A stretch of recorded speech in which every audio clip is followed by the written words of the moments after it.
If you have the means, the next natural progression to investing in real estate is typically buying a rental property. And it's typically within a 5-mile radius of where you currently live. That's what you would typically say. Welcome to Truly Passive Income. I'm Neil Henderson. And I'm Clint Harris. Our guest is Carrie Cook from Preferred Trust, and she's here to talk to us about self-directed IRAs. Clint, take us out. Hey, Carrie, I really appreciate you joining us today.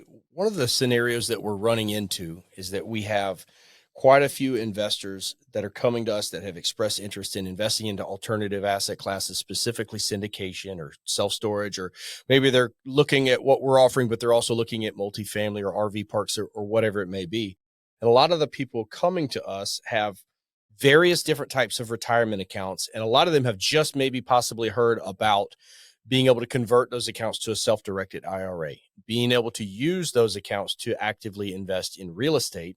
There's a little bit of nuance as to how that happens and also some pitfalls along the way. So that's the scenario that we're up against, which is one of the reasons we're really excited to have you on talking about this today. So why don't you get started and just tell us maybe what the 4 types of IRAs are, and then just feel free to expound on that as to what that journey looks like for those investors trying to go through that process.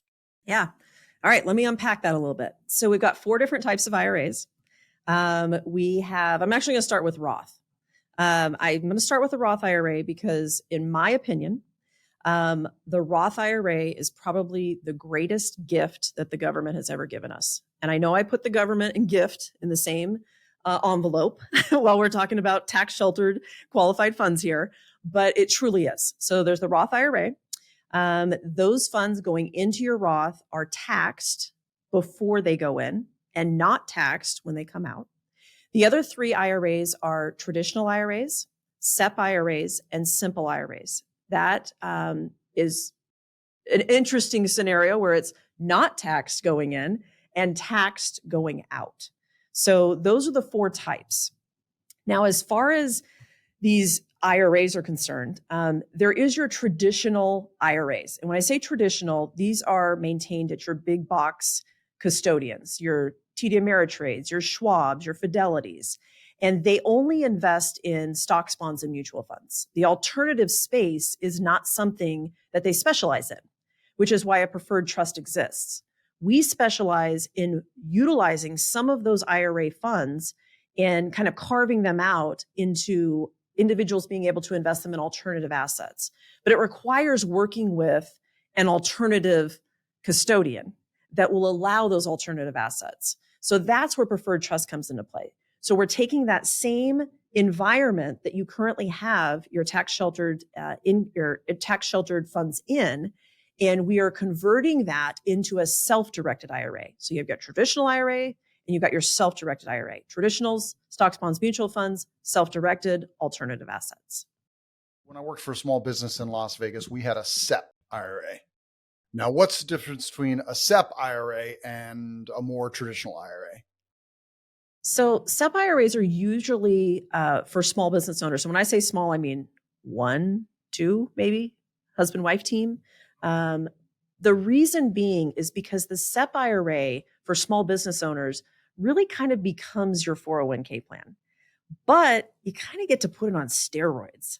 And what I mean by that, like in 2024, the IRS just came out with the contribution limits. It's $69,000 a year you can contribute to it. Comparing that to what you can contribute to a 401k plan, which is maxed at $23,000 a year in 2024, that's a big difference. And so being able to contribute to the SEP IRA really allows you to invest in your future more so than you would otherwise. Now, you can either pay the IRS the $69,000 a year, or you can pay yourself. That's why SEP IRAs are so popular with small businesses. And then you tier that down even further for your traditional, your Roth IRAs, which are going to be maxed out at $7,000 next year. As far as contribution limits, you got $7,000. You've got simples that are at $16,000. You've got, your 401k plans at $23,000, and then you've got these SEP plans at $69,000. You can see why they become very, very popular. Now, hold on one second. I follow-up question, Clint. I'm sorry. how does a SEP IRA, and we're not going to dig deep into 401ks here, but how does a SEP IRA differ from, let's say, a solo 401k? So as far as a solo 401k, it requires a multitude of layers in there for the solo 401ks, more so than a SEP. A SEP is very simple. The paperwork is very simple. The reporting is handled by the custodian, where solo 401ks, that reporting has to be handled by somebody else to the IRS. So you really need to know. You need to know all the ins and outs of IRS rules and regulations to have a solo 401k, because it's not as easy as just, put a pen to paper. And I, I'm not going to say I don't recommend them, but you really need to know what you're doing, because they will be audited frequently because a lot of people utilize them as kind of a workaround. So be careful with those. I want to ask something a little bit more anecdotal, and you may not want to answer this or choose to answer this, or if you want to edit it out, that's fine as well. But I think we have a lot to talk about, the nuts and bolts here of what we're talking about. You're obviously an expert on it, and it's the reason we have you on. But what's your personal opinion on this? Like, I think that there's a lot of pitfalls, especially in choosing on where you're going to invest self-directed funds. But there's regulations as to where you can invest your retirement funds with the traditional model. And we're talking about going off the reservation a little bit and investing into alternative investments. And that can be wins and losses. And that's a whole nother set of risk factors that we should probably discuss, at least to some degree. But personal opinion, and again, realizing that you're in this business, but you see both sides of it. Like, what do you think about this type of investment strategy? And is it something that you think people should lean heavily into, or is it depends on the person, depends on the goals, or where do you stand on that? So yeah, I mean, I have no problem sharing my opinion on this whatsoever, because I think that there's the individual that's going to have a 401k plan with their employer, and they're probably going to have a rainy day fund. And that's probably the extent of their investment knowledge. And when I say investment knowledge, the knowledge for the 401k plan is so limited, but yet managed by a professional manager that this is all they eat, sleep, and breathe, right? So the likelihood of their funds being somewhat protected by a knowledgeable professional person exists. It only exists, though, as far as the economy can sustain that existence. So it's not so much about the person, but it's about the economic factors of it, which is something that the general public doesn't know much about. And then you've got this sector of individuals that see what happens with their 401k plans and has seen what happens with their investments in stocks, bonds, and mutual funds and the volatility of that. And they want to put that volatility in their own hands. And it's usually based on things that they understand or they know or they have some familiarity with or they've done a lot of due diligence. Those are the types of individuals that should be looking to diversify outside of stocks, bonds, and mutual funds with a percentage of their portfolio, not their whole portfolio. Don't go crazy. And we do see that sometimes where individuals are like, nope, I'm rolling everything over. And, you ask them the question 1, 2, maybe 3 times and say, are you sure this is something that you want to do? And, after a while, we are all individuals. We all have choices in life. And some of us have the willingness to take more risk. Some of us have the age factor to be able to take more risk than others. So, it is a pitfall because sometimes these alternatives, man, they can sound sexy. They can throw some big returns. You can hear some numbers that you're like, gosh, I gotta take everything. I gotta take everything out of the market and do this. So yeah, there is some risk in that for sure. For a small business owner who's maybe trying to decide between a simple IRA and a solo 401k, what would you say are the key differences and factors that they should consider in making that decision? Well, for a small business owner, they probably wouldn't set up a simple. They'd probably set up a SEP to a solo. Again, I'll go back to the same comment I made before. The regulations of the two are completely different. One is you're putting it all in your hands to understand those regulations. The other is it's still being maintained by a licensed custodian who is regulated to make sure that all of the checks and balances are there. So how many of us know how to set up a 401k plan just off the street? Okay, that's what you need to know to have a solo 401k. It's just, That's a tough one. And in my opinion, the vast majority of individuals that have the solo 401ks have probably gone to a professional to get advice on how to set those up, but then you're left to manage them on your own. So all I would say to you, if you're setting up the solo 401k, keep going back to that professional and making sure you're doing it correctly. Because when you go to use that solo 401k to invest in investments, not only do you have to understand your solo 401k, the investment sponsors have to understand how that solo 401k needs to be treated. And so, there's multiple factors there that certainly need to be considered. At the end of the day, your SEP IRA is still going to give you your highest percentage of contribution into and reduce your taxes the highest, in my opinion.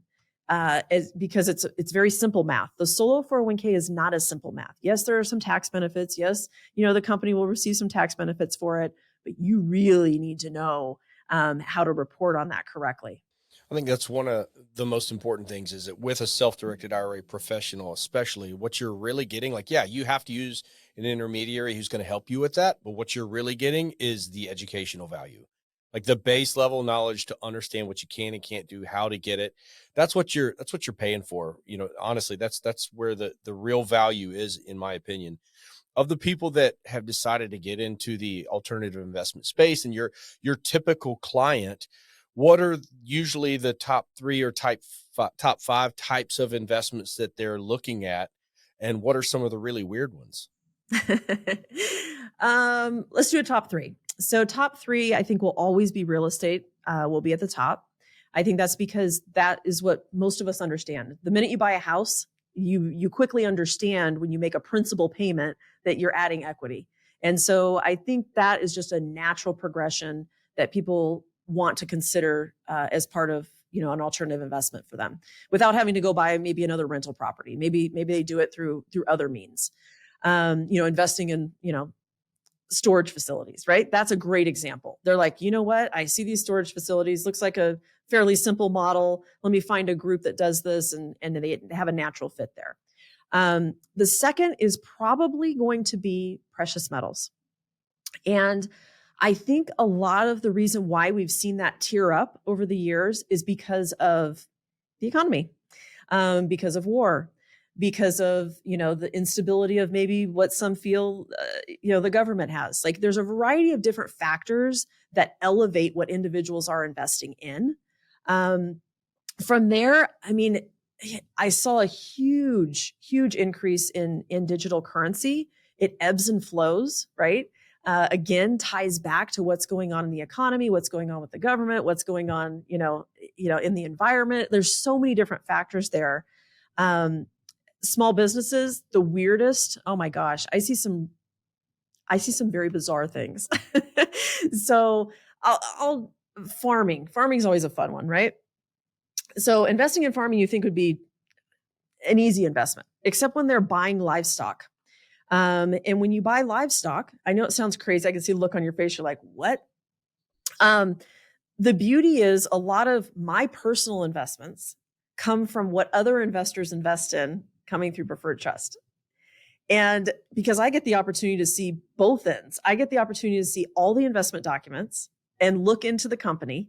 And then I get to see what the returns look like and if they actually perform. And so admittedly, I have a few heads of cattle, grass-fed cattle. That's a great return. And it's a little morbid, right? You really have to kind of think about this for a second. We feed our cattle, we slaughter our cattle, and then we get an 18% annualized return. That's a great return. And so, it's stuff like that. I've also seen individuals buy goats. I'm taking a kind of a farming approach here where they buy the goats because the goats are actually performing a task for the farm and the operation of a farm. And ironically, insurance policies, you get insurance policies on your animals. And so if one happens to pass, you replace it with another one. And so, there's so many different things that we get to see that are super exciting to see, and varieties that we get to see. And as I would consider ourselves as more of a boutique custodian, in the sense that we don't specialize in just one thing. There are some custodians that will only specialize in certain areas. I look at that as very narrow-minded. If I don't know anything about it, then I need to get educated about it. I need to understand what can and can't be held, right? There's only 3 things you can't hold in an IRA. Everything else is subject to whether or not the company it has a willingness to hold custody of those assets. And so, I like to make it well known that I'm interested in just about anything as long as it does not touch those 3 topics that are not allowed. So next question. I thought goats would have been on the list, but apparently it's not. What are those 3 things that they're not allowed to hold? Collectibles. I always joke about this because, individuals will come to us and say, I want to put my wine collection in blah, blah, blah. And I'm like, that's great, but I can't hold custody of your wine collection. And they're like, but why? This doesn't make any sense. Well, I don't know if you drink it. I drink my wine collection, right? So I'm assuming you do as well. So collectibles are not allowed: rugs, wine, rare coins, those sorts of things. S Corp stock, for obvious reasons, it already has a tax benefit. So the government's not going to give us a 2-layer tax benefit. And life insurance policies are not able to be held in an IRA. Those are the only 3 items. Obviously, collectibles will accumulate quite a few items, but those are only 3 areas that are not allowed in IRA. That means, the sky's the limit, right? When you really think about it, if you just isolate those couple of things, that leaves the door open for a lot of other topics. So before you reference commodities in terms of buying precious metals like gold and silver, so that can either be the actual bullion that hopefully that you're buying and holding yourself, or it could be paper assets in a company that is holding gold or silver. But you could do it either way. You could literally go to a local market or order it online, and you could get $500,000 worth of gold delivered to your house as part of your self-directed IRA. It cannot be delivered to your house. So that was my next question, is as the custodian, you have to hold that, right? We do. So we do not, I don't have a vault here. Let's just put it that way, right? So we use depositories. Delaware Depository is probably a relatively familiar one. We don't use Brinks anymore because they're just not friendly to the self-directed environment, but you see the trucks, right? So they're being held in facilities that are equipped to hold billions of dollars of gold, silver, palladium, platinum. And so that is an expense that you have as part of holding precious metals in your IRA. Is the physical metals themselves are held at a depository with 24-hour guards, all the stuff that comes along with that. The only thing that, as far as custody, if you will say, the client doesn't have access to go to that depository and take their metals.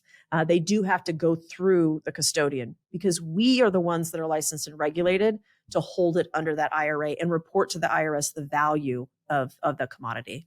So this is sort of and I don't mean to get into like psychoanalyze investors, but this is one of the things that that always sort of puzzles me when people, the economy is going to collapse, so we should buy precious metals. And again, what you're talking about is we don't actually have it on hand. It's at some vault somewhere under someone else's custody. And if the economy collapses, what are you're going to travel to wherever that vault is and collect your precious metals? And I don't know. It's always been one of these. And then try to sell them. Yeah. And then try to sell them to somebody so you can get cash, right? Because you can't pay with the gold. Yeah. And it's always sort of been something I struggle with. I guess it's more of an interim, is that, okay, if the economy starts to really, really start to tank, then the value of precious metals will be uncorrelated with stocks and real estate, I guess is the way to put it. And that's what history has proven. But at the end of the day, I think what really happens with precious metals investors in general, I'm not talking generality here. This doesn't happen with all of them. But if you look at the Armageddon approach of marketing that these precious metals dealers apply, that is what really drives people to obtain precious metals in their IRAs. I don't think individuals go out seeking to invest in precious metals because it has no income generating factor until you sell it, right? So you're really paying for a self-directed IRA year after year after year with the intent that over time, it will generate enough equity from your original investment to make it a worthwhile investment. So you are exactly correct in the point that you're making right now. But I think a lot of that has to stem with how it's being marketed.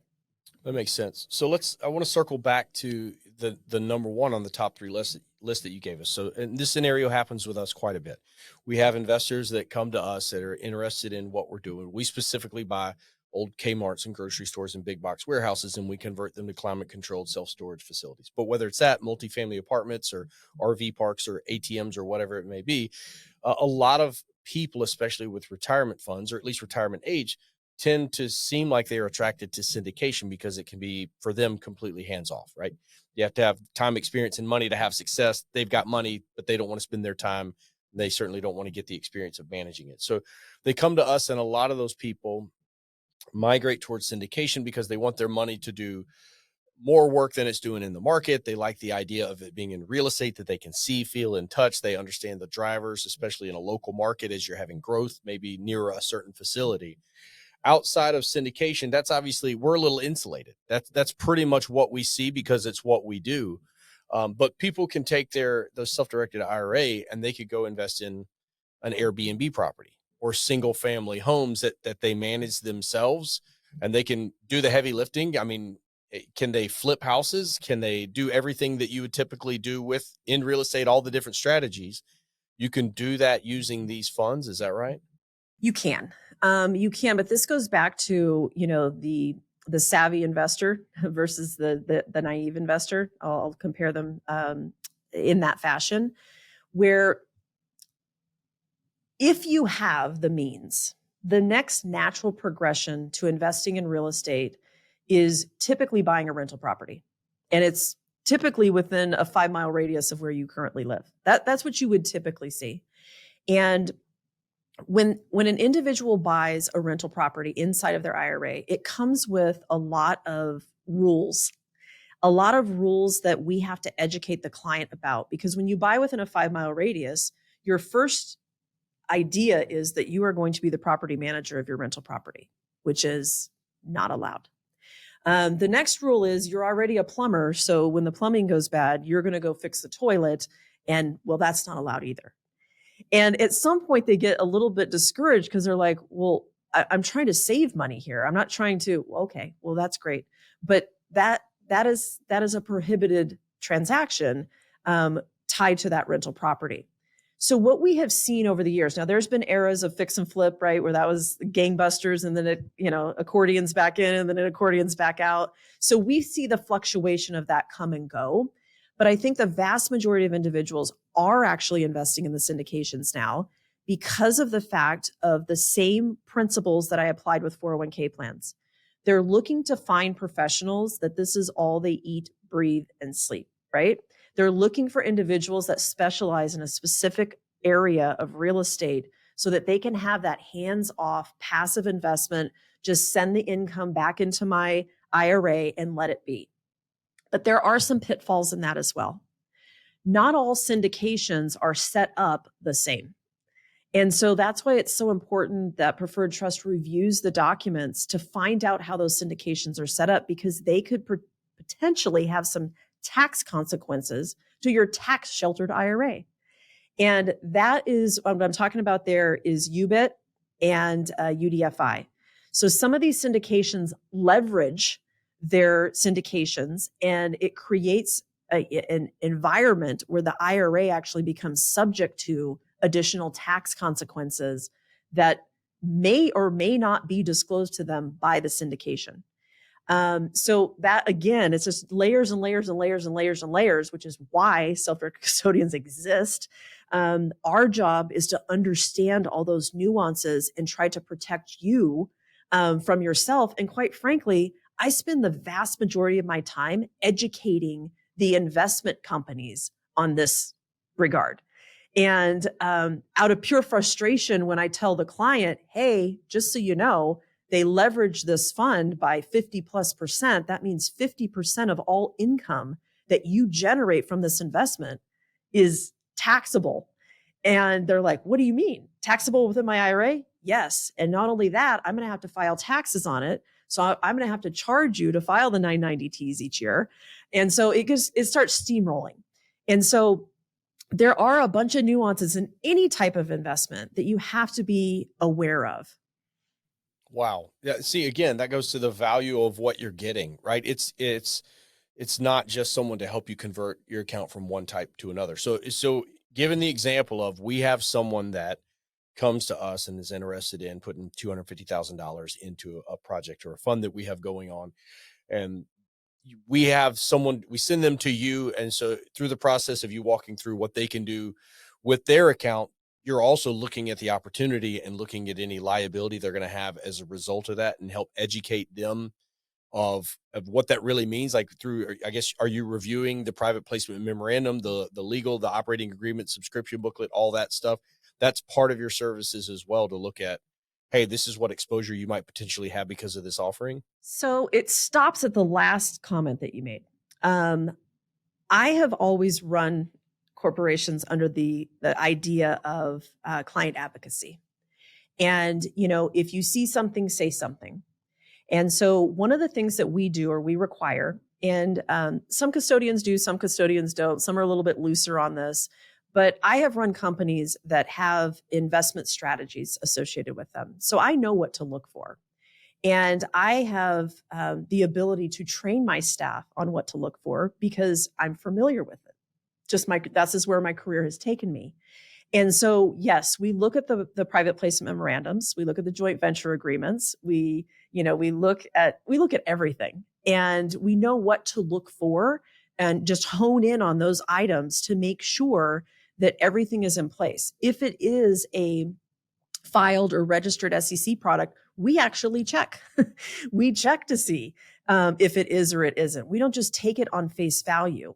We look at the operating agreement. We look at the documentation associated with the company, make sure the company is still active.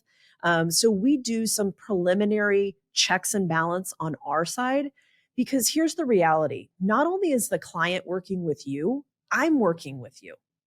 And so you, as an investment company or investment sponsor, there's some relationship that has to be developed between preferred trust and you, because either 10Ks are coming from you, or some sort of tax reporting, or some sort of fair market valuation. So I need to know who I'm working with. So it's not just about, bring in as many clients as you can, Carrie, right? And open up these accounts and let them invest in whatever they want. I have to protect the liability of preferred trust company as well. And in doing so, I require that we do some level of due diligence, but it stops at making sure that if you say it's registered, that it is with the SEC, and that your business is active and the operating agreements are executed by the people that should be executing them, and that your subscription agreements have all of the required details in there for the type of fund that you've created, because they're all different. Which I have a lot of knowledge about as well. So it kind of helps us check those boxes. But the only time that we say to a client, buyer beware, is when we find something inside of those documents that could have tax consequences to them outside of, the normal IRA that typically doesn't have tax consequences. And all we do is we mention it to them so that they can further those conversations with you. Just to make sure we're all on the same page before we move forward. But we don't stop the investment from happening. So I just want to be clear there. It is a self-directed IRA. So the client is the one that's we're taking the direction from as far as it pertains to the investment. But if the operating company is not in good standing with the business in the state that they operate in, we will not allow the investment. Gotcha. Okay. So I want to transition just a little bit. That was kind of a deep cut. Let's back out a little more high level view here. We're talking about all 4 different types of IRAs, but my understanding is there's actually 8, because you could have a traditional or a Roth in each one, correct? You could have a solo 401k Roth or a traditional self-directed traditional. And I think you talked about this on our first take where we actually had to restart. So I want you to repeat this and make it clear to people what you believe are the benefits between a traditional IRA and a Roth IRA. So traditional SEPs and simples all fall under the premise of you pay the taxes after, right? The whole goal here is reduce your income on traditional SEP and Roth and pay the taxes later. Now, that concept is great as long as the tax brackets don't increase over time, right? So it may be more cost effective to pay the tax now versus paying it later. That's where the Roth IRA comes into play. And I say this because, and we probably should get into a little bit the high net worth individuals for a Roth IRA too, because there's some MAGI issues there and stuff along those lines, which could be a whole nother podcast that we could talk about, because I really, truly love the whole backdoor Roth IRA component, primarily from being a high net worth individual. But the Roth IRA, you're pay the tax now on it. So let me give you an example. I'm going to give you a digital currency example just to kind of veer off of real estate for just a second. Okay. I am an individual that purchased Bitcoin at $3,500 a unit. Okay. I happen to sell mine at $55,000 a unit inside of a Roth. I will never pay any tax on the income that was derived from that. So in a 1-day period, that $1 million gain that I just made, I will never pay tax on that. That is an extremely powerful tool, because the original, amount that I invested in Bitcoin that I paid tax on, I can assure you was not $1 million. It wasn't even in the ballpark, right? Even at the highest tax bracket that you could possibly get. So the power of utilizing a Roth IRA is, I could go on and on and on about. So as the younger generation, because Roth IRAs haven't been around forever, right? That's the newer of the IRAs that are available. And so, and it's crazy to think about how current it is. If you're taking the traditional sense and the Roth sense, that's why you see the 401k plans now have both options, a Roth option and a traditional option, because when you contribute to it, it's either pre or post tax. I try to harp on the younger generation to say, start with the Roth. Don't even bother. Figure it out. Don't go to Starbucks every day. Whatever you have to do, pay the tax now, because you're never going to see that tax bracket again in your lifetime. I truly believe that. You will never see it again in your lifetime. So, take advantage of the opportunity now. So that way, when they go to invest in real estate, everything that they invest in, both with income and potential equity or capital gains, they're not going to be paying additional tax on. So those are the major differences between the two. Yeah, I just want to. So I'm old enough that when I got my first IRA, unfortunately, it was a traditional IRA because they just weren't. Roth wasn't available. My mom and dad were the same way. They got traditional IRAs, and my mom is now 80, and she's now faced with the required minimum distributions that she needs to take. Because and correct me if I'm wrong, with a Roth, there is no required minimum distribution because it's, but with a traditional, the IRS is going, hey, it's time to pay up. And unfortunately, or fortunately for my mom, is her tax bracket has only gone up. And she's now faced with, she's got those required minimum distributions that are being taxed at her now very high tax bracket. And it's a real challenge. There's of course the very famous story of Peter Thiel, one of the first investors in Facebook, who used a Roth IRA to invest some of his original investment in Facebook. That's now worth, I don't know, it's something like $5 billion. I don't know it's some absurd amount that it's worth. Put a zero on the end of that. Yeah. And so 50 billion, maybe. And he will never pay a dime in taxes on that, ever. And so I guess my question is, do you think, given that sometimes the pitchforks come out for the rich, that the Roth is ever going to go away? I think the Roth potentially could be reduced as to the cap of what you can have in it. Now, this is going to sound crazy.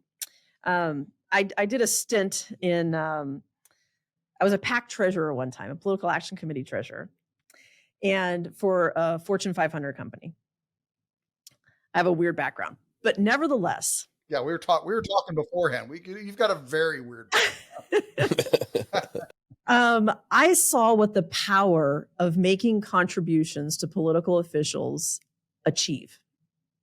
And those who are making contributions to these political officials tend to have some agenda. They do. I mean, that's just the reality of politics, right? And they have tried to limit the maximum amount you can have in a Roth IRA to $10 million. Okay. Even if you put that into play of $10 million, how many Americans actually have the capabilities to get to $10 million in a Roth IRA? So when we really talk about the magnitude of this, yes, you hear those stories, but those stories are, 1/10 of our population, right? The vast majority of us, if we have the ability to grow our Roth to that amount, remember, you can only make a $7,000 contribution a year. How do we get it there? And like I said, that's probably a whole nother podcast, but there are ways to get it there by paying the tax to convert it from your traditional to that Roth. Now, there's a lot of components that go into this. I'm not a tax professional. I have to disclose that, but I will say to you, talk to your tax professional about it, because there's always opportune times to make those conversions throughout your life.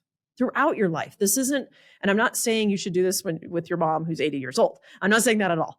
But what I'm saying is there are opportunities throughout your life where you should consider those conversions and pay the tax now. And maybe it happens before an investment. There's always opportunity where you see the opportunity, take it. You see something, say something. If you see an opportunity, take the opportunity. If there's an opportunity to invest in something for $50,000 and you have a deep rooted feeling that that's going to be a $1 million play, a $250,000 play, do you want to pay the tax on that later in life? Or is that the time to make the conversion of that $50,000 to the Roth and then invest using those Roth dollars to amp up the return on that tax-free? So you really have to stop as an individual and really think about not just what you're investing in, when you're investing in it, and what the outcome could potentially be of that. Win or lose, right? All investments have risk, but something that, hopefully individuals, when they're looking at alternative investments, they tend to be more savvy when they look at that, but they forget about the fact, or they think they cannot contribute to a Roth IRA because there are some, modified aggregated gross income restrictions, but you can always convert. And so there's definite loopholes out there that the government left the loopholes. So walk through them, right? It's a gift. Use it. We're going to have a conversation offline also. I got some questions. Let me ask you a question. This is in a roundabout way coming from a conversation that I had with an investor, and it alludes to the issue of potential dead capital in a retirement account, meaning, let's say we've got an example of an investor who comes to us and wants to put $100,000 from a self-directed IRA into a syndication deal. Syndication, a lot of ours are 10-year hold. And some are 5, some are 10, some of them are combination, some of them are long-term hold. But within that, let's say there's cash flow coming out of either preferred return or cash flow coming out of the project that is distributed back into the IRA. Well, once it goes back into the IRA in these smaller chunks as cash flow, that money's just sitting there, right? And until it gets to, we have a $50,000 minimum. So somebody puts $50,000 in, and then as they're getting quarterly distributions back into their retirement account, that money's just sitting there, not really doing anything and not working for them. And when it's in a retirement account, obviously you want it to be working. What are some of the ways that people can look at taking those smaller amounts of capital back in? Are there other places that they can deploy that? Or are there other types of things that they can do with that money to maybe at least put it to work? So Preferred Trust doesn't offer investments. Let's just start there. So I can't give investment advice as it pertains to that. I can tell you that I've started to see more and more syndications adding a DRIP program, a direct reinvestment program, where we set up reoccurring investment opportunities with them. So, and I say this because, a lot of these syndications are accredited investors, and they do not want to see a dime of this alternative funds that they've moved over into their self-directed IRA sit stale. We do pay on a 6-month CD rate on our cash. I know many custodians don't do that. We do. Because that's, as a custodian, we operate as a full-fledged bank. We do. So we make money on fees. We make money on, cash deposits. That's how we operate. It's very clear cut and very simple. So if their cash is sitting there, I'm going to make some money on it, and I'm going to pay you a very small percentage of that. So get it deployed. I would say to you that in a self-directed IRA, we know the 3 things you can invest in. Research, look, utilize those funds. A lot of these crowdfunding platforms allow very, very small amounts. My opinion, I don't love crowdfunding platforms, but it's allowable. So if you want to invest as little as $1,000 in something, you actually can. You could buy digital currency at very small amounts. You could buy precious metals at very small amounts. You can do other things with those funds that they're not sitting stagnant per se. But really, I'm starting to see a ton of these direct reinvestment programs starting. So we have clients that are set up for reoccurring. So they get to the $1,000 and boom, we get it reinvested. We send out, a subscription, make sure it's signed off on, and we just keep it as deployed as possible. But there's some great companies out there that have reduced down their thresholds to get in. Or if you start at the 50, once you're an investor, you can drop down to 5, right? And you can make reoccurring investments with them. So a lot of it has to do with doing your research, do your due diligence, find companies that will allow you to park some of the smaller amounts, or ask the companies that you're working with if it's allowed. Many of them have started to allow it. I want to ask one more question before we go. We could probably sit here for another 2 hours and talk, Carrie. But what are some of the biggest mistakes you see people make when investing retirement funds into alternative assets? Not vetting the investment sponsor. It's really, really hard for me. I can only take my due diligence so far because it is a self-directed IRA. But how to do the due diligence on those investment sponsors is very, very difficult. Anytime you're working from the syndication side of things, it's so important to understand who manages the funds. And I think many of us don't take enough time to do the research of not only the company they currently work with, but the prior companies that they've worked with and what the outcomes were of that and why they've left. Are they coming from a Fortune 500 company and decided to start their own, and there's 4 of them that have gotten together? Okay, yeah, I could logically see how something like that could potentially grow legs and work.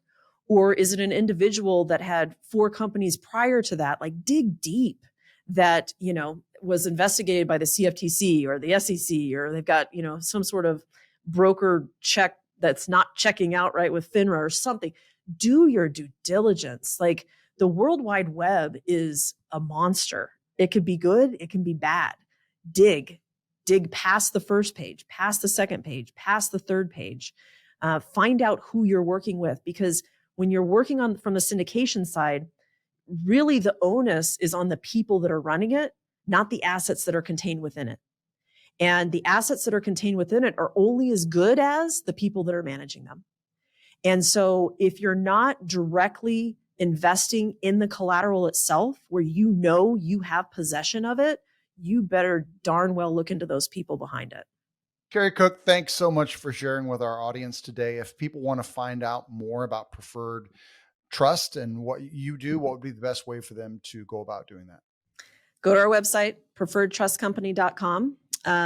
You could obviously look me up. You can find me just about anywhere, but go to our website. And I always suggest to people, we have a free consultation, click the button, schedule a time, talk with one of our professionals. It doesn't cost you anything. See where your funds are at, see if you're even able to move them. A lot of times we have clients that call us with 401k plans, and, we just can't move the funds yet because there has not been an event that will allow you to.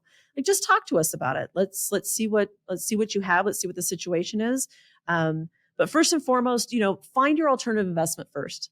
There's no reason to have us until you find the right group to place those funds with.